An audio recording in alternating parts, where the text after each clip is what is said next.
الله رب القلوب وهو علام.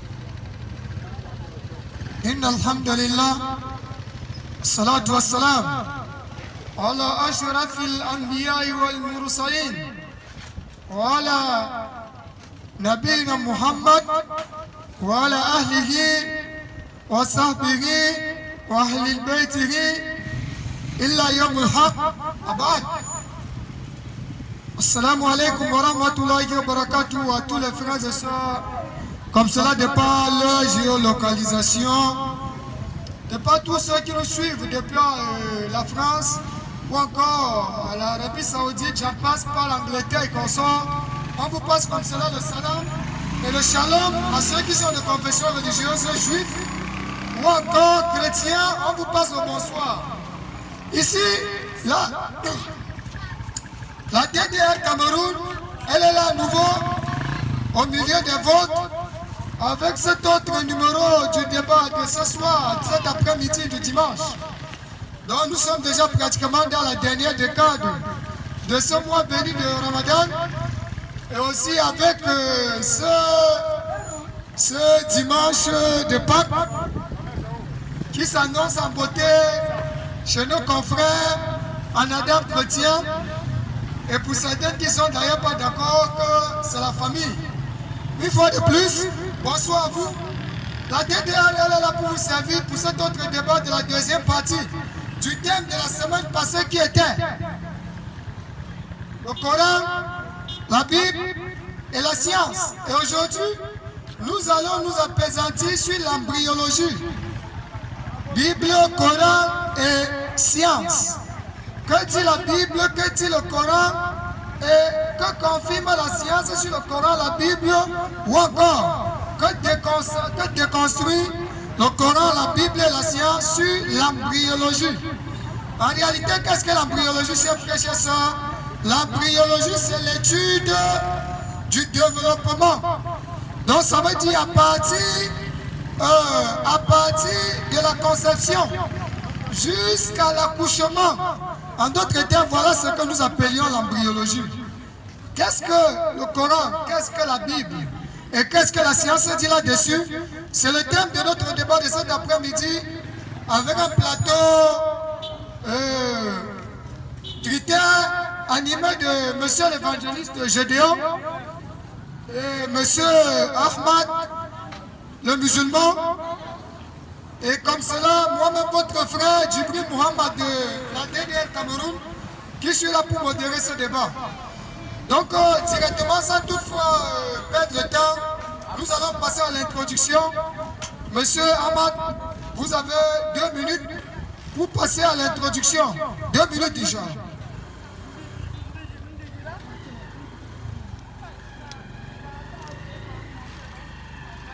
أعوذ بالله من الشيطان الرجيم بسم الله الرحمن الرحيم الحمد لله رب العالمين الصلاة والسلام على رسول الله وآله وصحبه وسلم تسليما. Comme d'habitude, nous sommes encore ici là. Nous remercions Allah, le créateur de toutes choses, et nous remercions également des autorités de ces lieux ainsi que de notre Cameroun, de notre beau pays. Alors nous disons merci à ceux-là qui nous ont permis de rester ici toujours pour édifier les gens, pour les faire passer le message de la religion ou bien la voix du véritable Dieu. Alors tous les sujets que nous traitons ici, c'est juste pour partager la petite connaissance que nous avons acquis dans ces livres, dits livres saints venant de la part de Dieu. Nous partageons ça avec nos amis et nos frères humains comme nous. Parce que nous ne faisons pas ça uniquement pour les musulmans ou bien pour les chrétiens, mais pour toute autre personne qui vont nous écouter, que ce soit musulmans, chrétiens ou les athées ou n'importe qui. Tous ceux qui nous écoutent, ça va les aider. Nous avons l'intention de partager cette connaissance avec vous et le champ est libre. Chacun est libre, chacun a son choix d'accepter ou de refuser. On ne force personne. Et nous faisons des efforts aussi de ne pas employer des mots comme des injures, des sabotages, des critiques non fondées, tout cela nous évitons, afin que ceux qui nous écoutent profitent de tout ce que nous allons dire, avec le respect, avec l'intention de tirer les gens dans les ténèbres pour les amener vers la lumière parfaite de Dieu. Voilà pourquoi nous sommes là et nous continuons dans les bonnes conditions et nous demandons au bon Dieu de nous aider dans ces lancers. Merci. Monsieur Gédéon, vous avez 2 minutes d'introduction.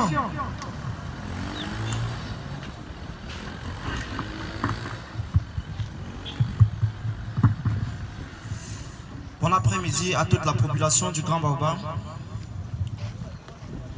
Alors que je salue la présence du Saint-Esprit en cet après-midi, je salue toutes les autorités qui nous ont permis, n'est-ce pas, de débattre dans ce carrefour. Question d'édifier des personnes sur un certain nombre de choses, notamment sur la thématique qui nous réunit en cet après-midi, à savoir la compatibilité entre les sciences et les enseignements bibliques et aussi coraniques. En un mot, est-ce que la science est-elle compatible avec la Bible? Est-ce qu'elle est compatible avec le Coran? Moi, évangéliste Gédéon, je suis déjà chrétien. Et je salue, n'est-ce pas, toute la communauté chrétienne qui nous suit dans les réseaux sociaux. Abonnez-vous massivement. Invitez, likez, invitez les amis, likez, partagez. Je salue ma charmante épouse qui m'a accompagné cet après-midi pour cette œuvre évangélique. Je salue, n'est-ce pas, le nom et le précieux nom de Jésus-Christ qui me mandate pour cette œuvre en cet après-midi. Alors que je te donne toute la gloire, Seigneur Jésus, alors que tout l'honneur te revient, je te prie en cet après-midi de toucher les cœurs des uns et des autres afin de venir à toi pour que ton royaume, pour que ton œuvre s'agrandisse encore. Pour que nos frères musulmans, n'est-ce pas, te connaissent enfin et que la salvation de leurs âmes soit leur partage. C'est par ton nom que je te prie en cet après-midi. Ok. Merci bien, monsieur Gédéon. Donc là, vous allez vous poser mutuellement les questions. Ça, c'est l'instant de vérité. Je vous en prie, veuillez respecter le timing. Veuillons nous respecter mutuellement. Et quand la question est posée, écoutons bien la question qui nous est posée et répondons-la sans sortir de la question posée. Allez-y. Monsieur Gédéon, ma question est de savoir où est l'extrémité de la terre et où est l'extrémité du ciel. Voici mes 2 questions. Ok. Déjà, il faut comprendre l'ésotérisme de la Bible, c'est-à-dire la métaphysique de la Bible. S'il vous plaît, en rapport avec la science et non la spiritualité. La métaphysique est science. La spiritualité est science. Je ne sais pas qu'est-ce que vous appelez science et qu'est-ce que vous appelez spiritualité. Nous sommes en train de la science moderne. La science moderne, qu'elle soit antique ou moderne, la science c'est la science. Ce que vous lisez là n'est pas moderne. Ce que vous lisez là vient de l'Antiquité. C'est depuis des millénaires. Donc ce que vous lisez là ne sied pas. Ce que vous lisez dans le Coran ne sied pas avec la modernité. Donc arrêtez avec ce genre de jeu. Monsieur modérateur, s'il vous plaît, on a besoin de vous ici là. Il faut qu'on regarde d'abord le sujet. Le sujet, la Bible et le Coran en accord avec la science moderne. C'est ça le sujet. Je vais te répondre. Tu as posé une question. Je vais voir l'extrémité du ciel et l'extrémité de la terre selon la science moderne. S'il te plaît, écoute. Lorsque la Bible parle, parce que tu es embrouillé, tu te trompes sur le mot. Je vais la réponse de ma question. Je vais voir l'extrémité du ciel et l'extrémité de la terre. Alors, selon la science moderne, voici ma question. Si tu veux voir l'extrémité de la terre, viens que je t'apprenne, viens que nous, les scientifiques, nous, les sorciers, nous t'apprenions. Quelle science est que vous parlez? S'il te plaît, écoute. Pourquoi tu poses une question et tu t'embrouilles? Je ne vais pas la spiritualité, je vais les choses palpables et visibles que je fais toucher. C'est de ça qu'il s'agit. L'extrémité de la terre et l'extrémité du ciel, selon les données scientifiques modernes. La Bible parle de l'extrémité, c'est-à-dire au-delà de notre environnement. C'est dans ce sens que la Bible parle de l'extrémité. Sinon, la Bible, s'il te plaît, ne me coupe pas quand je veux répondre. La Bible a bien donné la forme de la terre. Et voilà pourquoi j'ai anticipé. Ésaïe chapitre 40, le verset 22. La Bible nous dit que la terre a une forme cyclique. La forme est une forme sphérique. Ça veut dire la forme n'est pas carrée, elle n'est pas rectangulaire, elle est sphérique selon la science. Alors, est-ce que déjà la réponse que vous donnez ici là, ce n'est pas en contradiction avec le fait de dire que l'extrémité du ciel, parce que déjà la terre est sphérique comme vous avez dit. Alors maintenant, étant donné que la terre est sphérique, où est l'extrémité, je dis bien extrémité du ciel? L'extrémité dont il s'agit ici, il s'agit de quoi? Dont on parle ici, parle de la limite de notre vue. Il ne s'agit pas d'une extrémité. L'autre vie selon qui?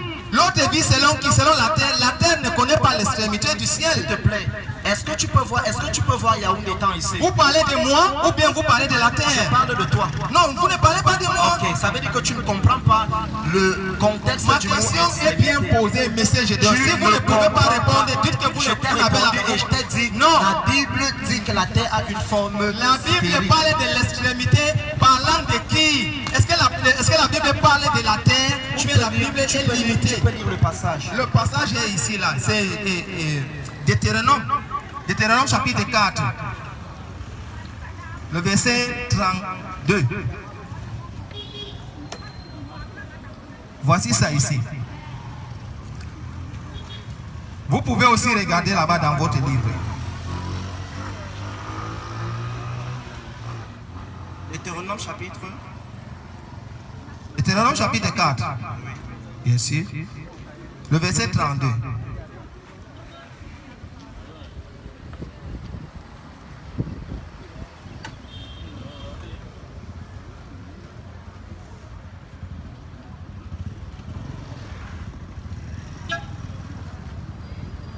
Moi, je parle de la science moderne et non la science spirituelle. C'est pas ça.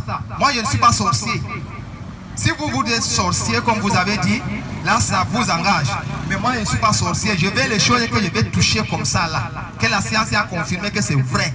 Alors, est-ce que la science, en confirmant cela, c'était avec les yeux physiques? Avec les appareils. Ah, avec les appareils. Oui, bien sûr. Ces appareils ont été créés avec les yeux physiques. Ces appareils, n'importe qui peut avoir l'accès à un appareil. Voilà le téléphone, que j'ai l'accès à ce téléphone. S'il te plaît. C'est pas réservé à certaines personnes. C'est tout le monde. L'islam ne connaît pas la spiritualité. Donc ne laissez l'islam à côté, répondez selon la Bible et selon la science moderne. Où est l'extrémité de la terre et du ciel? C'est ça ma question.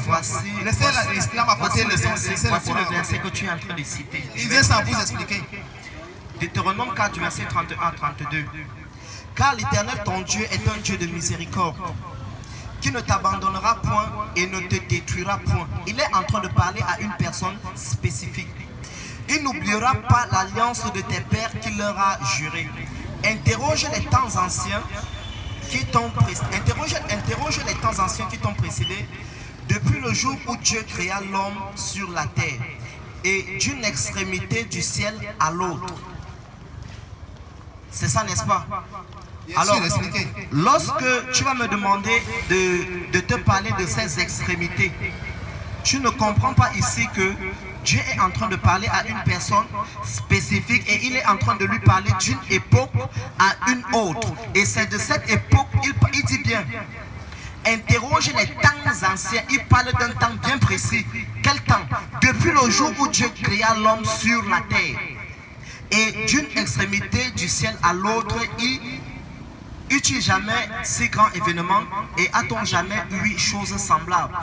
Dieu ici est en train de parler à une personne de manière circonstancielle.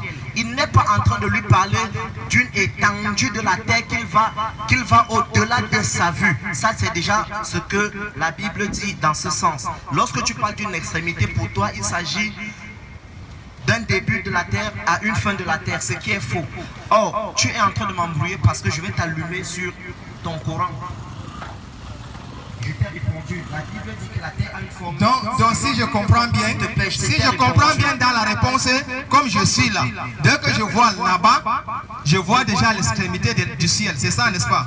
Ça, c'est selon ta vue. L'extrémité de ton ciel, c'est jusqu'à la fin où ta vue peut, n'est-ce pas, percevoir. C'est ça l'extrémité, n'est-ce pas? C'est ça l'extrémité. Donc, voilà, ça veut dire que le ciel a une extrémité. De ta vue, oui. Non, pas de moi, pas de moi.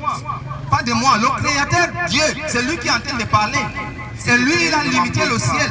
Le ciel a une extrémité. C'est de ça qu'il s'agit. Ou bien c'est pas ça. Parce que quand le Dieu, ton Dieu créateur l'a parlé là, il ne parlait pas d'une personne, il parlait de pourquoi moi j'ai l'accès à cela. Donc maintenant, comme il parlait ici là, ça ne me concerne pas, n'est-ce pas? Bon, si ça ne me concerne pas, pourquoi alors j'ai l'accès à ces écritures? Pourquoi tu viens ramener ça à une seule personne à l'époque dont son histoire est déjà passée? Ça veut dire que ça ne te concerne pas, ça ne me concerne pas. Pourquoi on a écrit donc? Pourquoi Dieu n'a pas parlé à cette personne? On laisse comme ça, c'est fini. Pourquoi on écrit jusqu'à aujourd'hui, on lit ça? S'il te plaît, écoute ma question. Je ne sais pas pourquoi tu t'embrouilles. Si je ne m'embrouille pas, c'est toi qui n'as pas de réponse à ma question. Les simples petites lettres, je ne sais pas comment tu vas comprendre ce qui est au-delà de ta vue. Je veux l'extrémité de la terre et l'extrémité du ciel. Donc si je regarde là-bas au fond, je vois que le ciel est descendu comme ça. Ça veut dire que c'est l'extrémité. Dès que j'arrive, je peux même toucher le ciel comme ça. Je pars encore de l'autre côté, voilà encore l'extrémité. Je touche encore le ciel comme ça. C'est tout. C'est ce que la Bible dit. Sourate. Non, j'ai posé la question. S'il te plaît. Dis-moi que tu n'as pas de réponse et on en passe. Chapitre 18. S'il te plaît, je t'ai déjà répondu. Ah, donc la réponse est bonne? Je t'ai répondu. Ok, d'accord, il n'y a pas de problème. On note maintenant que... Non, on finit d'abord avec ça avant d'avancer quand même. Écoute ma question, s'il te plaît. Arrête de t'en... Ne fuis pas. Ne fuis pas. J'ai posé déjà la question alors qu'on a pas... Je t'ai d'abord posé une question dans mon développement. J'aimerais que tu me répondes à cette question-là. J'ai dit... Allah est en concurrence avec qui pour être le meilleur des créateurs? Parce qu'il dit qu'il est le meilleur. Et j'ai expliqué que veut dire être meilleur. Déjà, pour être meilleur, il faut que celui qui, n'est-ce pas, défalque le mot, celui qui dit que tel est meilleur soit supérieur. Un exemple, c'est le maître qui peut dire que tel élève est meilleur que les autres. Pourquoi? Parce que l'élève est supérieur à tous ses élèves. Mais qui est-ce qui est meilleur que Allah pour dire, qui est-ce qui est supérieur à Allah pour dire que Allah, lui, il est le meilleur des créateurs? Et en plus, Allah est en concurrence avec qui pour être... Qui sont ces autres créateurs avec qui Allah est en concurrence? Ça, c'est ma première question. Tu vas répondre et n'essaye pas de fuir. Voici l'autre question. Sourate chapitre 18. La dernière fois, tu as fui. Dans la sourate 3, verset 7, il est dit que tout... Oui, il peut donc commencer par celle-là. Je vais d'abord trouver le verset. 23, verset 14. Non, tu as déjà lu, j'ai compris. Allah est en concurrence avec ses créatures. Il est le meilleur des créateurs. Oui, il est qui en sont ces autres créateurs avec qui Allah est en concurrence pour être le meilleur? Parce qu'on parle de meilleur lorsqu'il y a concurrence, lorsqu'il y a défi.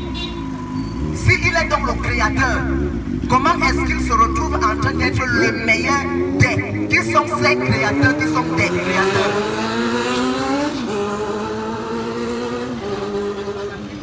Ok, je suis dans la sourate 22 pour répondre à ta question. Pour te montrer, c'est là dont Allah est en train de défier. Tu as dit que Allah est en concurrence avec qui? Je dis bien avec des divinités, différentes divinités. Et tu vas me montrer quelles sont les créations de ces autres divinités. Effectivement, c'est ce qu'on va voir.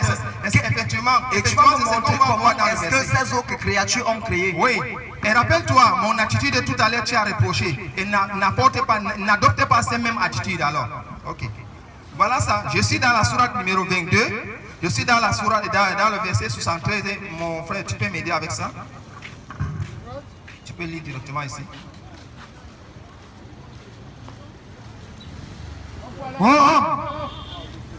Une parabole vous est proposée, écoutez-la. Ce que vous invoquez en dehors d'Allah ne saurait même pas créer une mouche. Ce que vous invoquez en dehors d'Allah ne saurait même pas créer une mouche, virgule. Quand même, il s'unirait pour cela. Et si la mouche les dépouillait de quelque chose, il ne saurait les lui reprendre. Et si la mouche les dépouillait de quelque chose, il ne saurait les lui reprendre. Le solliciteur et le sollicité sont également faibles. Voilà la réponse ici dans ce passage. Allah montre ici que si c'est moi le créateur de toutes choses, alors des divinités que vous adorez, vous pensez qu'ils sont aussi des dieux avec moi. Montrez-moi donc ce que ceux-là ont créé. Mais pourtant, il dit qu'il est le meilleur des créateurs. Ça veut dire qu'il y a d'autres créateurs. Il se vante. Il est en train de se vanter ici pour montrer que lui, il est incomparable. Mais comment il dit qu'il est encore le meilleur des créateurs? Il est incomparable. C'est pour anéantir tous les autres personnes qui s'élèvent. Le Coran est un livre totalement contradictoire et inexistant. Je vais te donner une autre sourate. Attends, d'abord, on finit avec ça. On finit avec ça. Je ne veux pas finir avec ça. Il faut finir avec l'islam. La mouche devant une montagne, mais il veut donc détruire la montagne. Ok. Déjà, le verset 22, le sourate 22, verset 71 que tu viens de lire, dit qu'il n'y a pas d'autre créateur. Mais voilà une autre contradiction dans la sourate 23, verset 22 qui dit que Allah est le meilleur des créateurs. Il y a contradiction. À moins que tu ne comprennes pas le français, il y a des créateurs. Mais ici dit il est le seul créateur. Quelles sont les autres créations que les autres créatures ont créées, les autres créateurs ont faites? Tu reprends encore alors que je dis maintenant, non, voici, je te redonne, ne fuis pas, Manoro, ne fuis pas. Sourate 91, le verset 1. Allah dit qu'il a fait descendre le Coran en une nuit. En une nuit. On va le noter. Dans la sourate 17, le verset 106, Allah dit qu'il a fait descendre le Coran de manière graduelle, en un espace de 50 ans. Qu'est-ce que je vais accepter, qu'est-ce que je vais refuser? C'est quel Dieu qui est totalement contradictoire?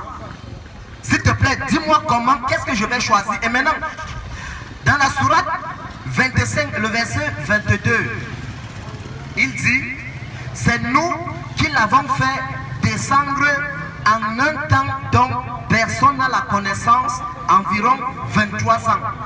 Qu'est-ce que je vais accepter finalement? On a précisé 23 ans. On a précisé, tu peux lire. Lorsque je lis le temps là, ça correspond à 23 ans. Non, s'il te plaît, réponds d'abord à cette question. Parce que là-bas, tu parles de 50 ans. Je vais lire, oui. Oui, ici c'est 23 ans. Je vais lire. Oui, il faut que tu montres ce qui est écrit quand même. Je vais lire. Oui, ne fuis pas mon frère. Ça fait mal, hein. Je suis là pour détruire l'islam. Ça te fait mal plutôt. Vous donnez la sourate, je le lis directement. J'ai donné la sourate 17, le verset 106. Sourate 17. Le verset 106. D'accord. Sourate 17, verset 106. Oui. Lecture. Oui. Sourate 17, verset 106, lecture. Nous avons fait descendre un Coran que nous avons fragmenté pour que tu lises lentement aux gens. Et nous l'avons fait descendre graduellement. Voilà le verset 106. Ok. Maintenant, la sourate 97, le verset 1. Sourate 97, le verset 1. Sourate 97, verset 1. Nous l'avons fait descendre le Coran pendant la nuit d'Al-Qadr. Ok. Pendant la nuit, Allah a fait descendre le Coran. Mais il revient dire qu'il a fait descendre le Coran graduellement. Que veut dire graduellement? Graduellement veut dire époque par époque, dans un espace de manière progressive. Alors, qu'est-ce que moi je vais accepter? La réponse est claire. Le prophète Mohammed était un humain. Qui lui a donné le Coran? C'est l'ange Gabriel qui l'a enseigné le Coran. Alors l'ange Gabriel a reçu le Coran complet auprès d'Allah une nuit. Voici la nuit ici là. Mon frère, tu peux lire ça? Monsieur le modérateur, d'accord? Ces jours sont le mois de Ramadan, au cours duquel, sourate 2, verset 195. 185 autant pour moi. Ces jours sont le mois de Ramadan, au cours duquel le Coran a été descendu comme guide pour les gens, épreuve claire de bonne direction et du discernement. Donc, quiconque d'entre vous est présent en ce mois qu'il jeûne, et quiconque est malade ou en voyage, alors qu'il jeûne un nombre égal d'autres jours, Allah veut pour vous la facilité et ne veut pas la difficulté pour vous, afin que vous en complétiez le nombre et que vous proclamiez la grandeur d'Allah pour vous avoir guidé et afin que vous soyez reconnaissants. Merci. Le lien? On comprend déjà que le Coran, À partir de ces versets, dans le mois du Ramadan. Or, nous savons que le Ramadan a commencé avec Mohammed. Est-ce qu'il existait déjà le Ramadan avant Mohammed? Non. Comment est-ce qu'il va encore dire que le Coran? Or, le Ramadan a une durée de 29 jours au moins. Or, il dit que le Coran est descendu en une nuit. Je vous en Qu'est-ce prie. qu'on va accepter? Qu'est-ce que Allah veut nous dire? Je vous en prie, il a donné un verset. Selon l'éthique du débat, lui qui l'a donné un verset, vous allez lui laisser expliquer ce que le verset veut dire. Vous, on va voir s'il y a nuance ou pas.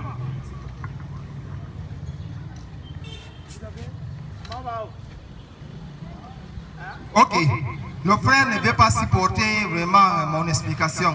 Donc parce qu'il est, je ne sais pas, il est actif. Il est actif, mais il ne sait pas ce qu'il attend. Parce qu'il n'y a pas de sens. Nous avons deux livres ici, le Coran et la Bible. Quand tu parles du Coran, il faut qu'on parle aussi de la Bible, bien sûr. Réponds à Alors, voici la réponse. question. Il y a deux versets dont le frère a apporté. Un verset dit que Allah fait descendre le Coran à une nuit. Nous avons identifié même d'abord le mois et la nuit d'Al-Qadir. Donc, dans les 10 derniers jours du mois de Ramadan, alors voilà, on va rencontrer la nuit d'Al-Qadir, là où Allah fait descendre le Coran. Est-ce qu'Allah fait descendre le Coran et donner à Muhammad directement? Non. Tous les musulmans du monde entier savent bien ce qui s'est passé. Le prophète Muhammad nous a expliqué. Une fois qu'Allah fait descendre le Coran à l'ange Gabriel, alors Allah ordonne à l'ange Gabriel de donner à Muhammad un fragment de versets et de sourates pendant 23 ans. Une fois que la révélation est finie, le prophète Muhammad a reçu entièrement, alors le prophète Muhammad est mort. Voici le livre qui explique cela. Donc ce n'est pas moi qui vais commencer à me donner les mots de tête pour que je commence à souffrir. Voici le livre que j'ai en train de main. Il suffit seulement que le frère ait l'accès à ce livre et il devient humble et il soit enseigné par les enseignants du Coran. Donc ce n'est pas que le frère commence à être orgueilleux, il commence à expliquer.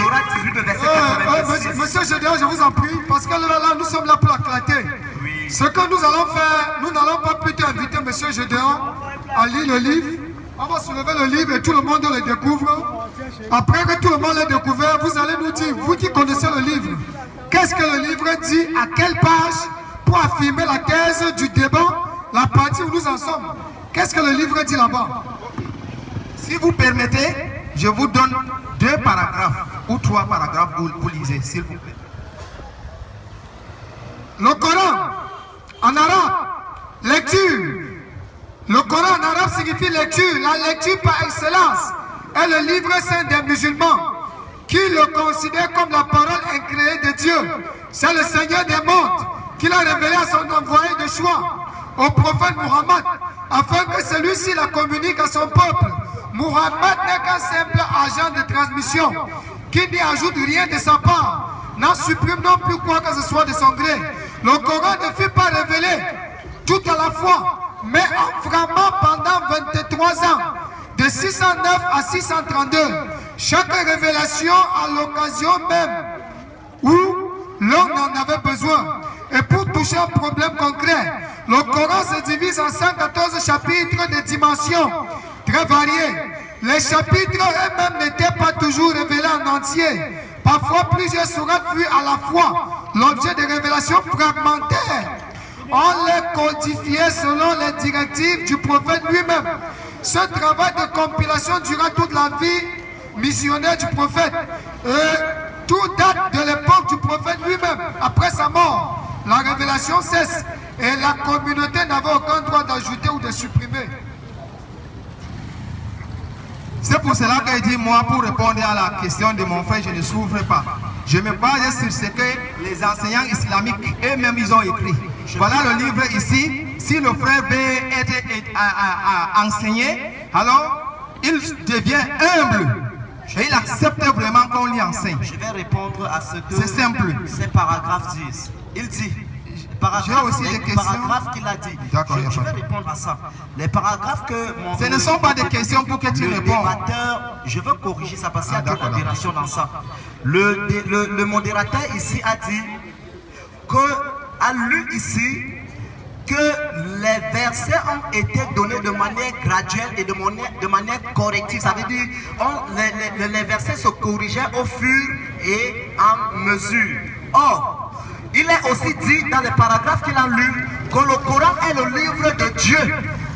Or, voici ce que dit le Coran lui-même. Monsieur Gédéon, Il est, s'il te plaît, permets-moi 1000 secondes. Je veux chuter. Je veux chuter sur la lecture que vous avez faite. vous avez dit les textes ont dit que ça se corrigeait.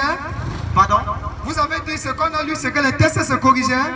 Non, vous avez dit que les textes du Coran se corrigeaient de manière évolutive. Je ne pense pas qu'il a dit que ça se corrigeait. C'est ce que j'ai entendu. Ah non, ce n'est pas ça. S'il vous plaît. Et il a dit dans votre lecture. Non, ça va, il est en train de Et continuer dans son votre langage. lecture, j'ai dû entendre que le Coran est le livre d'Allah, de Dieu. Oui. C'est ça, n'est-ce pas? Oui. Or, voici ce que dit la sourate 81, le verset 19.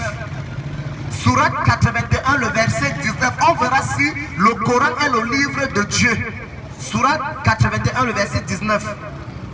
C'est pour vous montrer que votre livre est rempli d'incohérences. Ceci est la parole d'un noble messager. Le Coran est la parole d'un noble messager. Ceci, le Coran, il faut lire ce qui est dans la parenthèse. La parole d'un noble messager. Qui est ce messager? Ce messager, c'est l'ange d'Ibril. Mais ici, vous venez nous dire que le Coran est le livre de Dieu. Finalement, on va accepter quoi? Ne nous prenez pas pour des idiots. Le Coran est le livre de qui? D'Ibril ou Dieu? Ici, il est confirmé que c'est le livre de Dieu. Dans votre lecture, dans le livre que monsieur le musulman présente comme étant sa sous-inspiration. Mais dans le Coran lui-même dit que c'est le livre d'Ibril, le messager. Maintenant, je vais poursuivre. Il a dit, oui, c'est toujours ça que je vais étayer. Il a dit que ces livres, les passages du Coran qu'il a reçus étaient des passages complets. Or, Sourate chapitre 6, le verset 37, on verra si ces passages étaient complets lorsqu'il les a reçus. Lisons.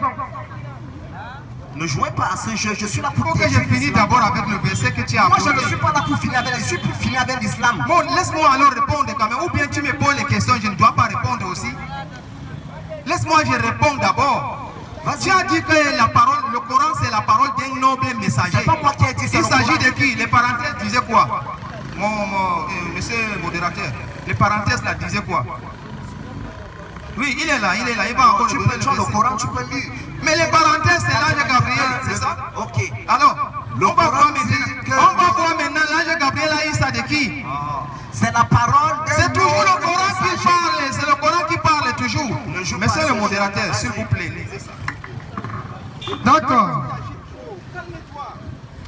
Sourate 2, verset 96 dit, verset 97 dit, quiconque est ennemi de Gabriel doit connaître que c'est lui qui, avec la permission d'Allah, c'est lui qui, avec la permission d'Allah, c'est lui qui, avec la permission d'Allah, a fait descendre sur ton cœur cette révélation qui déclare véridique les messages antérieurs et qui sert aux croyants comme guide et d'heureuses annonces.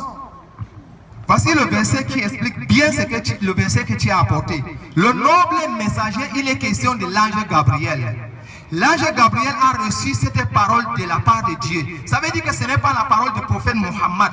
Le prophète Mohammed n'a pas le droit d'ajouter un mot sur le Coran. C'est faux. C'est la parole des nobles messagers. C'est faux. À l'ange Gabriel. Allah a la parole sur l'islam. Je vais te donner ce passage. Ok, petite pause. Là, directement, je vous recadre. Vous deux. J'ai deux questions pour vous deux. Et puis, vous allez continuer à avancer dans la thèse des questions-réponses. Et nous rappelons aussi que vous autres, vous pouvez poser vos questions si vous voulez. Si vous avez des questions, vous pouvez vous rapprocher avec les questions. La première question est la suivante. Monsieur Ahmad, est-ce qu'ici au Cameroun, dont nous avons un président, est-ce que vous reconnaissez qu'au Cameroun, on a un président? Effectivement, son excellence, monsieur le président de la République, Paul Biya. Est-ce que son excellence Paul Biya ici au Cameroun, il peut dire au Cameroun, je suis le meilleur des présidents? Bien sûr, il est le meilleur des présidents. La même question vous a posée monsieur Gédéon. Est-ce qu'au Cameroun, nous avons un président ou plusieurs de la République, bien sûr? Non, on a un seul. Et c'est cela dont nous avons. Peut-il dire qu'au Cameroun, je suis le meilleur des présidents? Il peut le dire s'il y a eu plusieurs présidents. Ok, actuellement, il y a combien pour le moment? Actuellement, on n'en a que connu deux. Deux. Et pour le moment, il n'y a qu'un seul qui règne. Lui, il n'y a qu'un seul qui règne. Lui, seul qui règne, peut-il, c'est possible que lui dise qu'il est le meilleur des présidents au Cameroun? Je dis bien, il peut dire qu'il est le meilleur des présidents s'il y en a eu déjà.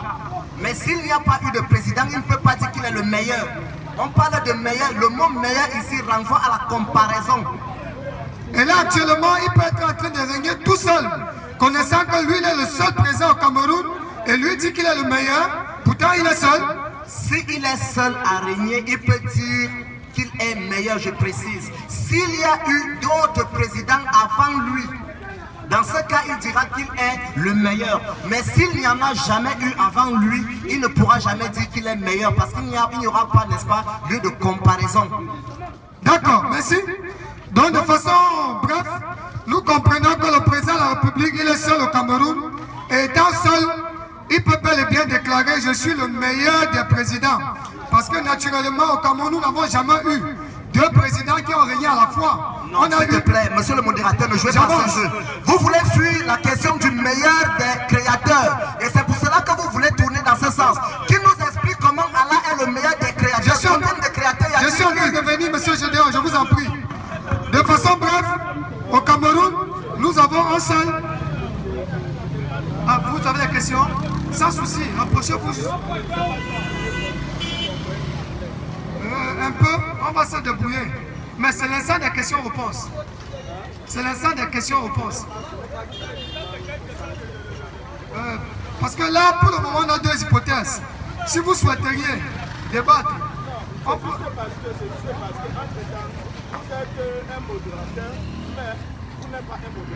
Ah ok, je suis impartial. Ou je suis partial. Pas comme ça, quand je t'explique, Oui. un modérateur, mais tu n'es pas un modérateur. À quel sens? Vous êtes basé aux côtés de l'islam et vous ne faites rien comprendre. Ah donc ça veut dire en tant que modérateur, j'ai pris parti. Oui, et vous ne devez pas... D'accord, bon, je vais essayer de me mettre au juste milieu. J'ai pris note de cette remarque-là. Non, pour le moment, nous sommes aux questions-réponses. Si vous voulez poser la question, vous pouvez poser. Mais si vous pouvez débattre, on peut vous programmer.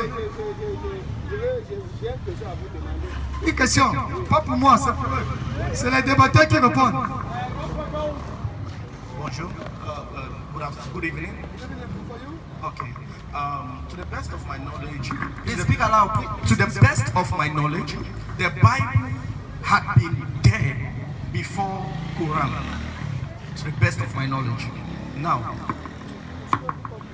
It is selon sa compréhension, la Bible était là avant le Coran. Avant le Coran. You can speak in English, I'll just to translate. okay. The Bible had been there before Quran. La Bible a été là avant le Coran. And there's one thing I want us to understand. Alors ce que je voudrais que nous comprenions, It's my question. I'm going. speak aloud please. Okay. This is it. When I say the Bible was written or had been there before Quran, Le fait que la Bible ait été là avant le Coran, It means that before that time there was nothing like Islamism and Christianity. Cela voudrait dire qu'à cette époque, il n'y avait rien comme Coran ou Islam. So where is Islamism coming from? Alors, d'où est-ce que vient l'islam? Monsieur Amadou, vous avez bel et bien compris la question de notre frère. Il a posé la question à savoir, la Bible existe avant le Coran. Ça, c'est une vérité. Et sa question est la suivante. Si la Bible existe avant le Coran, d'où vient l'islam? Merci beaucoup pour la question. Et excusez-moi aussi, le Cameroun est bilingue, mais les Camerounais ne sont pas bilingues. En l'occurrence, moi je ne suis pas bilingue. J'ai fait les efforts pour capter un ou deux mots, mais je ne peux pas m'exprimer en anglais parce que je n'ai pas appris. Excusez-moi pour cela. J'espère que beaucoup de gens sont comme moi ici. Là. Ok, la question est suivante. La Bible est avant le Coran. Cela veut dire que même les chrétiens ont existé avant les musulmans. Non, il n'y avait pas de chrétiens. Bon, d'accord. Bon, tout court, j'ai respecté votre question. La Bible a été écrite avant le Coran. D'où vient maintenant l'islam? C'est ça la question? Ok, je vais lire un passage du Coran qui va donc maintenant dire là où l'islam est venu. Et là où le Coran aussi est venu et le but pour lequel le Coran a été écrit. Je suis dans la sourate numéro 5, dans le verset 15. On va voir maintenant pour quel but le Coran est venu. Étant donné que le Coran a été écrit pour toute l'humanité, en faisant aussi partie de ceux-là que nous appelons les gens du livre, qui sont dans les chrétiens et les juifs, alors je lis un verset qui concerne directement les chrétiens et les juifs. La sourate numéro 5, le verset 15 dit: ô gens du livre, notre messager Mohammed. Ok, c'est bon. Oh, gens du livre, notre messager Mohammed vous est certes venu, vous exposant beaucoup de choses de ce que vous cachiez du livre, virgule, et passant sur bien d'autres choses, une lumière et un livre explicite vous sont certes venus d'Allah. Par ceci, le Coran, Allah guide au chemin du salut ceux qui cherchent son agrément. Et il les fait sortir des ténèbres par sa grâce. Et il les guide vers le chemin droit. Le Coran est venu parce que la Bible a été modifiée, falsifiée et corrigée à plusieurs reprises. Le Coran est venu maintenant pour rectifier les choses et en ordre, pour dénoncer tous les faux qui sont dans la Bible. Voilà pourquoi le Coran est venu. Effectivement, c'est ça que j'ai lu ici, là. Celui-là que nous appelons l'ange Gabriel, c'est le chef de tous les anges de Dieu, que Dieu, le Créateur, a choisi et a envoyé sur son serviteur, le prophète Mohammed, que la paix de Dieu soit sur lui. Et lui a donné cet enseignement afin qu'il vienne enseigner toute l'humanité, y compris les chrétiens et les juifs dedans. Merci, je peux aider, je peux t'amener à comprendre. Ce que mon frère, le musulman ici est en train de faire, on appelle ça un rétro-pédalage. Il patine parce qu'il ne peut pas te donner une réponse vraie. L'origine du Coran, je vais te dire pas à pas comment ça vient. Mohamed épouse une femme qu'on appelle Khadija. Cette femme le dépasse de 20 ans, c'est-à-dire elle était l'équivalent de sa mère. Écoute bien. Alors ce monsieur allait à la colline qu'on appelle le mont Hira. Lorsque tu vas à la colline, moi j'ai fait 7 jours à la colline. Monsieur Gédéon, permettez-moi de répondre. non, juste la preuve, c'est juste ce que veut dire. Je vais aller dans la le preuve Coran. que Mohamed, il a épousé une femme qui lui dépassait de 20 ans. S'il vous plaît, laissez-moi répondre. Ne me coupez pas encore. Non, attendez.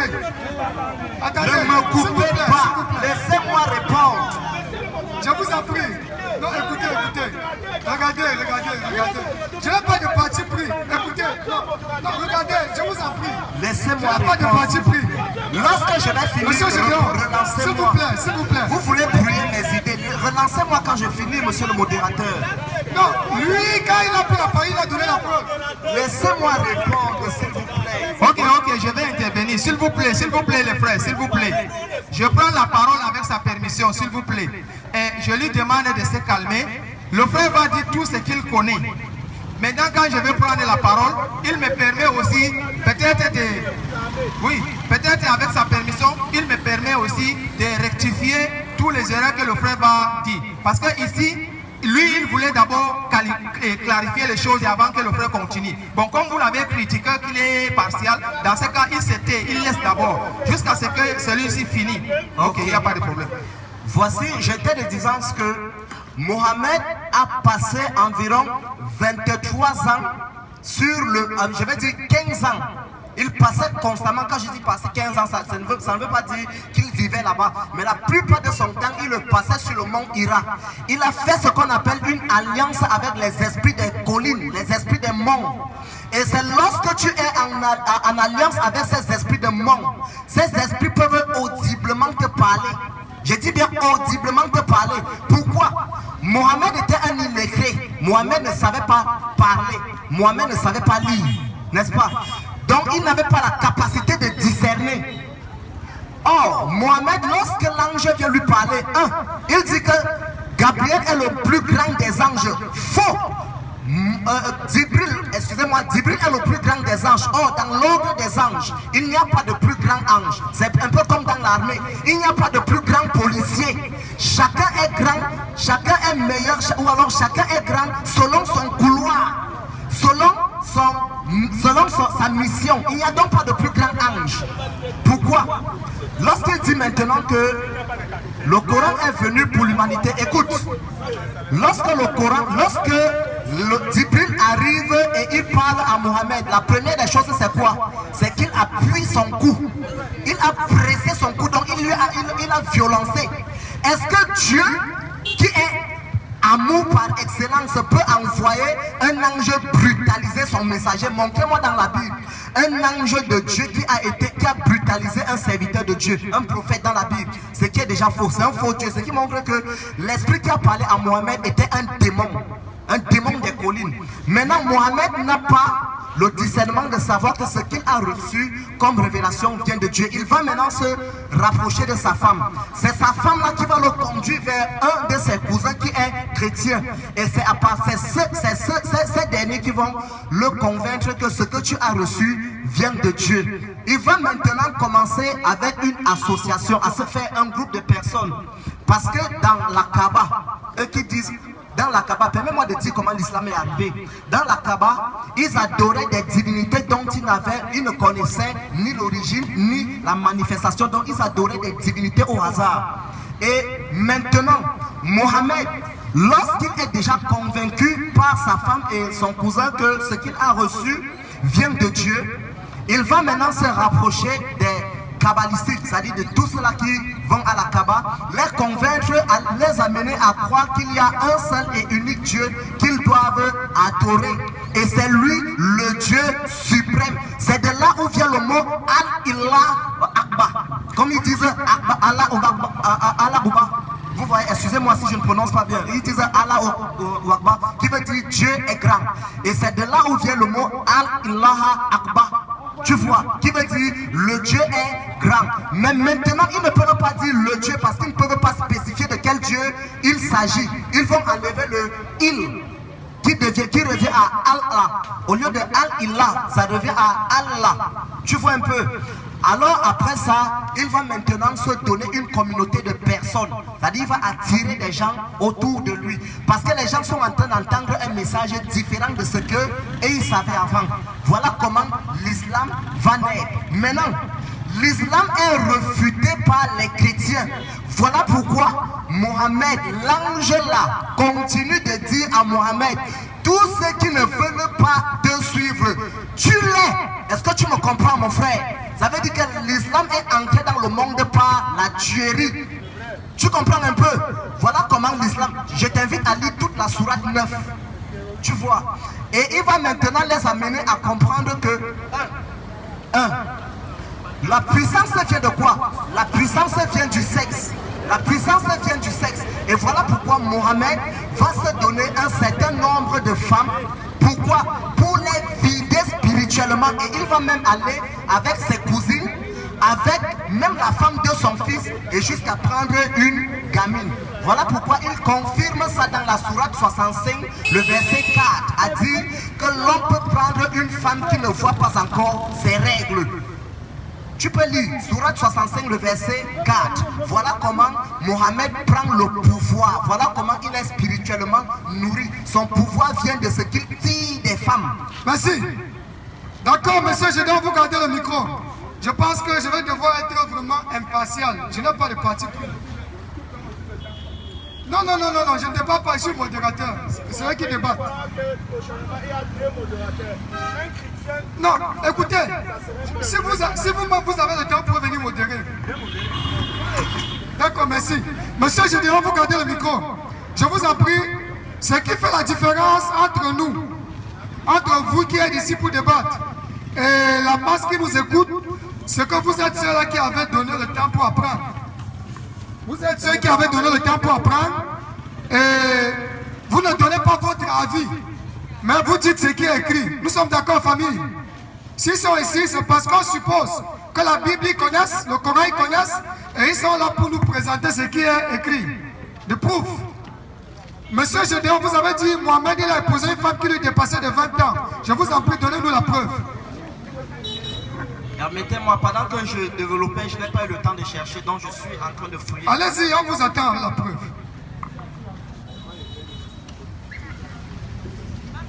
Pendant que vous cherchez la preuve, ok, moi je vais couper tout court.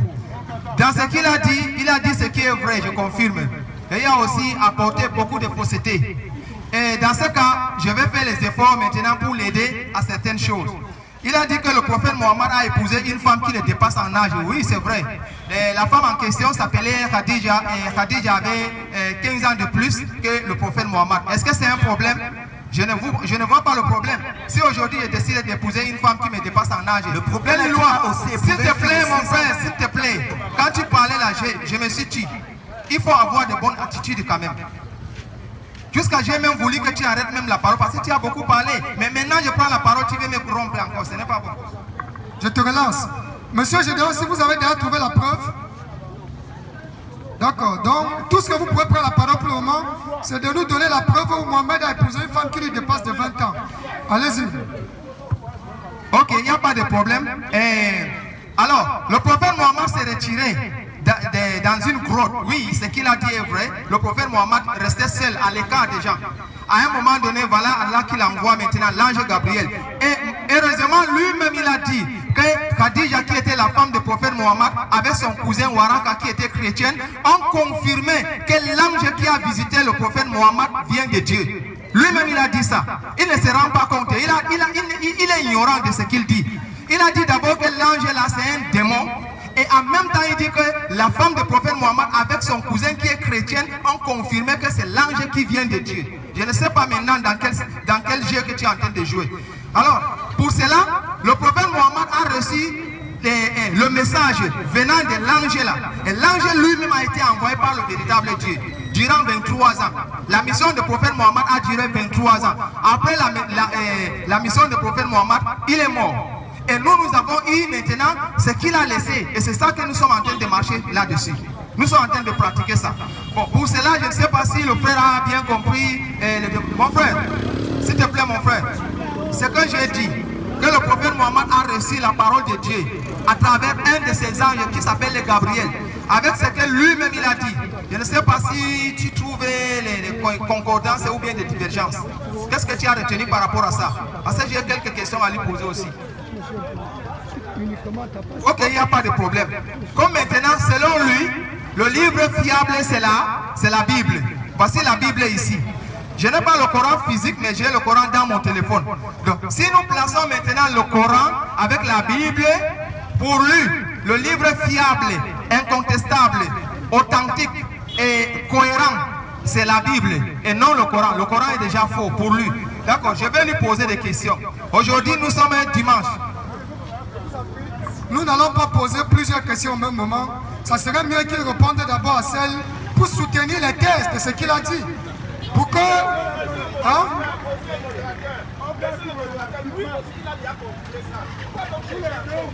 Non, je vous en prie, je vous en prie. Nous avons dit que nous devions être...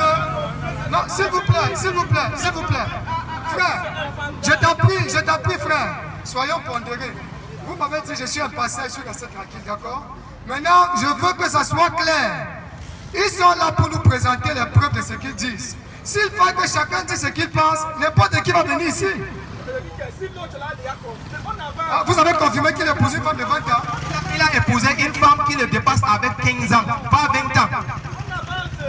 Parce que lui, notre ami Gédéon a dit que le prophète Mohammed a épousé une femme qui le dépasse avec 20 ans.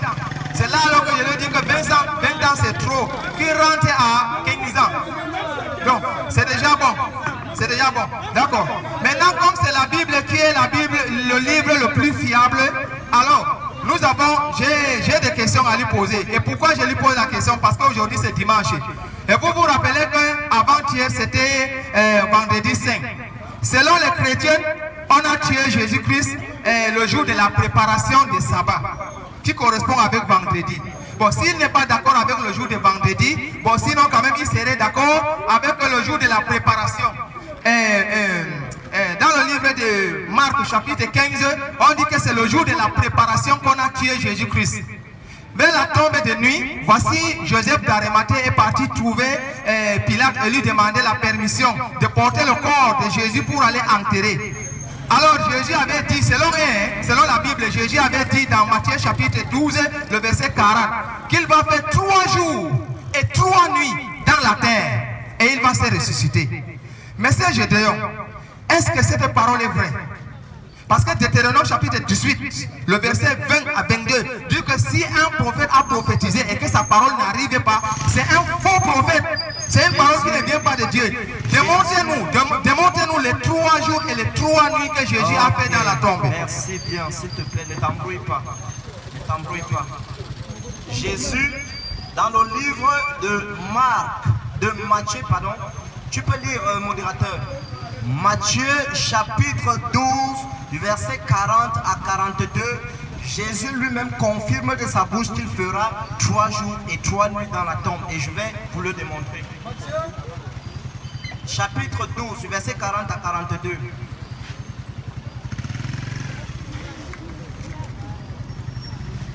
Matthieu 12, verset 40. Ah, lecture. Tout comme Jonas a passé 3 jours et 3 nuits. C'est Jésus qui parle. Dans le ventre de l'énorme poisson, le Fils de l'homme passera 3 jours et 3 nuits au cœur de la terre. Jésus confirme qu'il passera 3 jours et 3 nuits dans la terre. Ça veut dire que... C'est bon, hein, tu as lu, c'est bon. Ça veut dire que les 3 jours et 3 nuits que Jonas a passé dans le poisson, dans le ventre du poisson, n'était qu'une préfiguration de ce que Jésus devait vivre. Est-ce que Jésus a fait 3 jours et 3 nuits dans le ventre du poisson? Oui. Oui. Pourquoi? Je vais te répondre. La chrétienté romaine est venue corrompre, je précise bien. La religion, je ne vais même pas dire la chrétienté, la religion romaine est venue corrompre le calendrier en faisant croire aux gens, en obligeant aux gens à accepter que dimanche est le premier jour de la semaine. Or, le premier jour de la semaine, c'est quoi? C'est samedi. Le dernier jour de la semaine, c'est samedi et dimanche étant le premier jour de la semaine. Ça veut donc dire quoi? Ça veut dire que Jésus est ressuscité quand? Jésus est ressuscité le jour du sabbat. Ça veut dire samedi et non dimanche. Mon frère, je suis en train de te donner un cours gratuit. Lorsqu'on voit donc que Jésus est ressuscité le samedi et non le dimanche comme certains célèbrent, cela voudrait dire que Jésus est mort un mercredi. Jésus meurt mercredi. De mercredi à jeudi, on a une nuit. De jeudi à vendredi, on a une autre nuit, la deuxième nuit. Et de vendredi à samedi, on a une troisième nuit. Voici maintenant ce qui se passe. Jean chapitre 20, le verset 1. Voici ce qui est dit. Le premier jour de la semaine. Jean chapitre 20, le verset 1. Le verset 1er. Le premier jour de la semaine, Marie de Magdala se rendit au sépulcre dès le matin. Comme comme il se faisait encore obscur, et elle vit que la pierre était ôtée du sépulcre, elle courut. Pour celui qui pourra lire par la suite, elle verra, l'ange va se révéler à lui, va apparaître devant elle et va lui dire, elle va lui demander qui est-ce que tu cherches. Et quand elle va dire c'est Jésus, elle dit, il est déjà ressuscité. Ça veut dire que le premier jour de la semaine qui est dimanche, Jésus n'était plus dans la tombe. Il est ressuscité le samedi. Mon frère, lorsque tu vas donc vouloir essayer de lorsque tu vas vouloir jouer à ce jeu, tu vas dire comptons de vendredi à dimanche. Est-ce que ça fait 3 jours? Mon frère, je t'ai lu avant que tu ne tombes. Je t'ai attrapé. Calme-toi. Ça ne donne pas. C'est le mercredi que Jésus est mort et le samedi il est ressuscité. Merci beaucoup. Je vais lire ici là. Je suis dans Marc chapitre 15, à partir du verset 42. Marc 15, verset 42. Et le soir étant venu, comme c'était la préparation, c'est-à-dire la veille du sabbat. Pose la question de ça. Je veux savoir d'abord une chose. Nous sommes tous d'accord qu'il y a le sabbat. Et voici la veille du sabbat. Ça veut dire que le lendemain, c'est le jour du sabbat. Vous confirmez? Vous confirmez? Je ne t'ai pas compris, s'il te plaît. On dit que la veille du sabbat, Joseph d'Arimathée est venu demander le corps de Jésus. Oui. La veille du sabbat, ça veut dire que demain c'est le sabbat. Oui. Ça correspond avec quand? Ok, s'il te plaît. Lorsqu'on parlait ici du sabbat, on parlait de la célébration de la Pâque. On ne parlait pas du sabbat qui est le jour. Il était exactement minuit. Or, lorsqu'on est à minuit, on est déjà au lendemain. Nous sommes ici, selon la Bible, ce n'est pas selon nous. Je dis bien, Marc chapitre 15, il faut qu'on vérifie les Écritures. Il ne faut pas que le frère vienne nous embrouiller avec sa part de philosophie. Les Écritures sont là. Voici Marc chapitre 15. Modérateur, s'il vous plaît, je vais même faire la lecture avec votre permission. Marc chapitre 15, le verset 42 dit ceci. Le soir étant venu, comme c'était la préparation, c'est-à-dire la veille du sabbat. Le jour du sabbat correspond avec quel jour? Le jour du sabbat correspond au samedi. Samedi? Oui. Ça veut dire que c'est quel jour ici là? Alors, le jour ici c'est quoi? C'est quel il jour? faudrait que tu comprennes le contexte. Lorsqu'on dit le contexte que je vais. S'il te plaît. Oui. On va aussi dire à la veille de la fête. Oui. Parce que dans d'autres traditions, que ça soit à la veille de la fête, ce n'est pas un problème mon frère. Ne perdons pas le temps. Ne perdons pas le temps. Ne perdons pas le temps. Ici là, on utilise la tradition. Si tu as une autre tradition, tu apportes. Mais s'il n'y a pas une autre tradition, on utilise ça là.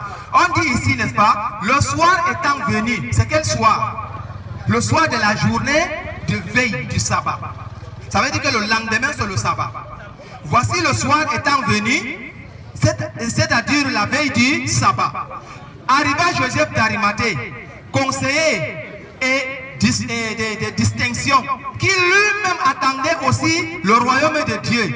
Il osa se rendre vers Pilate pour demander le corps de Jésus. Donc c'est Joseph d'Arimathée qui allait demander le corps de Jésus à la veille du sabbat. Ça veut dire que le lendemain c'est le sabbat. On n'a pas encore enterré Jésus-Christ. S'il te plaît, Jésus est déjà enterré. Ici il est venu. Jésus est déjà Attends enterré. d'abord, je vais continuer la lecture. Je continue. Retenez bien, il a dit que Jésus est déjà enterré. S'il vous plaît, écoutez bien. Jésus est déjà enterré selon lui.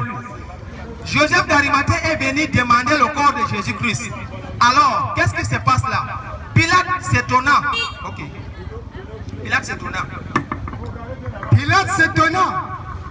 qu'il fût mort sitôt. Fit venir le centenier et lui demanda s'il était mort depuis longtemps. S'en étant assuré par le centenier, il donna le corps à Joseph. Est-ce que Jésus est déjà enterré? Continue la lecture. Et Joseph, ayant acheté un linceul, descendit Jésus à la croix. C'est quel Jésus qui est enterré et c'est quel Jésus qu'on a descendu de la croix? Ok, s'il te plaît. Tu t'es trompé? Oh, je me trompe sur quoi? Tu as dit qu'on a enterré Jésus déjà. Voilà Jésus qu'on descend de la croix. S'il te plaît, écoute maintenant. C'est ça qu'on attrape les voleurs, et les menteurs et les trompeurs. Je vais te répondre, s'il te plaît. Ok. Tu es dans Marc chapitre 15. Continuons simplement pour bien comprendre, n'est-ce pas? Moi j'ai déjà compris, c'est toi qui n'as pas encore compris. Voilà, ça je vais lire la lecture. Laisse-moi te répondre. C'est étonnant qu'il fût si mort si tôt. Et il se rassure. Alors qu'est-ce qu'il dit? Il a donné la permission et on a descendu le corps de Jésus de la croix. Tu as dit qu'on a déjà enterré Jésus-Christ. Reconnais d'abord que tu te trompes ici là et on continue. Ok, s'il te plaît, je peux. Vas-y. Je vais lire le verset 16. Je vais seulement lire le premier verset du chapitre 16. Pour que tu comprennes le contexte de l'erreur de celui qui est auteur Non, de non, ce... non, non, non, non, non, non, non, non. C'est un livre fiable. Il n'y a pas de erreur. S'il te plaît, écoute. Je parle bien. La Bible, selon toi, n'a pas de erreur. S'il te plaît. Il déclare que c'est les erreurs de celui qui a écrit. Monsieur le musulman, tu peux te calmer. Tu as besoin d'une réponse. Alors calme-toi, je vais te répondre. L'auteur de ce chapitre n'est pas un témoin matériel. C'est quelqu'un qui reçoit, n'est-ce pas, un récit de quelqu'un et dont il commet une erreur. Parce qu'on a eu cette débat. Maintenant, retenez bien ce qu'un chrétien est en train de parler de la Bible. Je suis en... Retenez bien s'il vous plaît. S'il te plaît, calme-toi. Retenez bien. Calme-toi. Tu peux filmer. Je précise et je le redis encore. Je redis encore. Non, calme-toi. Arrête ça, s'il te plaît. Tu ne veux pas parler? C'est chaud, mon frère. Le chapitre 16, voici ce qui est dit. S'il te plaît.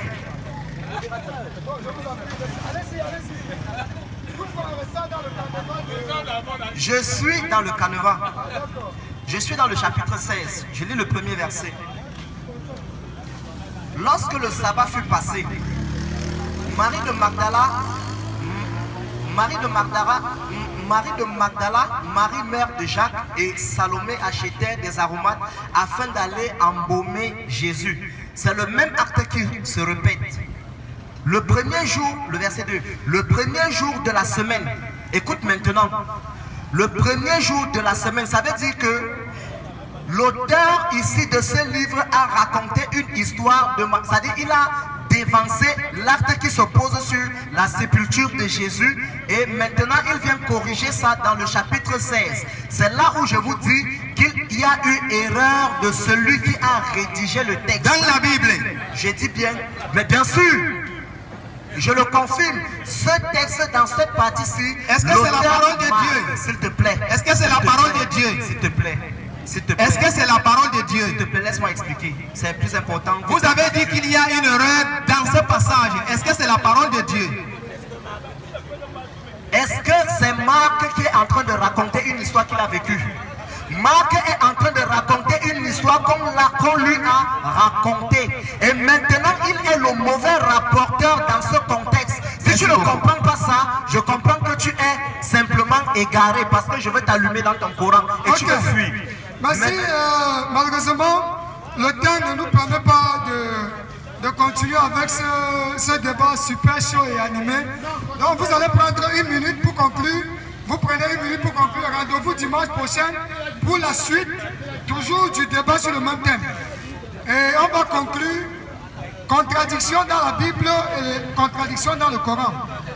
D'accord. Vous avez une minute pour conclure. Une minute, je vous en prie, pas plus. Une minute, pas plus. Ok, je rends gloire à Allah, le créateur des cieux et de la terre, qui nous a dit dans la sourate numéro 4 que ceux qui ont écrit l'histoire de Jésus-Christ, que Jésus a été arrêté, crucifié et tué, et il a fait 3 jours et 3 nuits dans la tombe, est faux. Selon le Coran chapitre 4, le verset 157. Donc Allah a confirmé que tout ce qu'on a raconté dans la Bible concernant la mort de Jésus-Christ est faux. Et le monsieur, le chrétien qui est devant moi a confirmé que oui, il y a eu des erreurs dans la Bible. Bon, merci beaucoup comme il a confirmé. Ok, merci bien. Il a une minute, monsieur Gédéon. En une minute, je vais simplement lire une sourate pour montrer que ce livre est simplement à éviter. Sourate chapitre 18, le verset 86. Lisons, on parle ici de la science et de l'islam. Est-ce que la science est compatible à l'islam? Sourate 18, le verset 86. Écoutons. Et quand il eut atteint le couchant, il trouva que le soleil se couchait dans une source boueuse. Le Coran nous dit que le soleil se couche dans la boue. Est-ce que la science reconnaît que le soleil se couche? Jamais. Est-ce que la science reconnaît que le soleil se couche dans la boue? Est-ce que la terre et le soleil peuvent se toucher? C'est quel livre ça? Vous voulez amener les gens à accepter quel livre? Le soleil qui se couche dans la boue. Merci. Donc, loin d'être un débat, ce n'était qu'un échange d'idées basé sur la preuve. Ici, c'était la DDR Cameroun. Abonnez-vous au maximum, chers abonnés. Depuis la Côte d'Ivoire, depuis l'Italie, depuis la France, depuis l'Allemagne, et j'en passe. Partagez, commentez, likez et invitez aussi la famille parce que la vérité doit être connue. Jean 8, verset 32, vous connaîtrez la vérité vous affranchira. Donc ici, on peut se connecter, s'abonner sur la page Facebook en tapant DDR Cameroun officiel, sur la page TikTok DDR Camer, sur la page YouTube DDR Cameroun tout simplement, et Instagram ou encore Snapchat. Il y a les liens qui sont affiliés à partir de la page WhatsApp. Donc rendez-vous pour dimanche prochain à partir de 16h. Et le thème sera les contradictions bibliques et les contradictions coraniques à la lumière des preuves. Ici, portez-vous bien. Salam alaikum wa rahmatullahi wa barakatuh aux frères musulmans. Et shalom et lohal aux frères juifs. Et bonsoir aux frères chrétiens. Ashhadu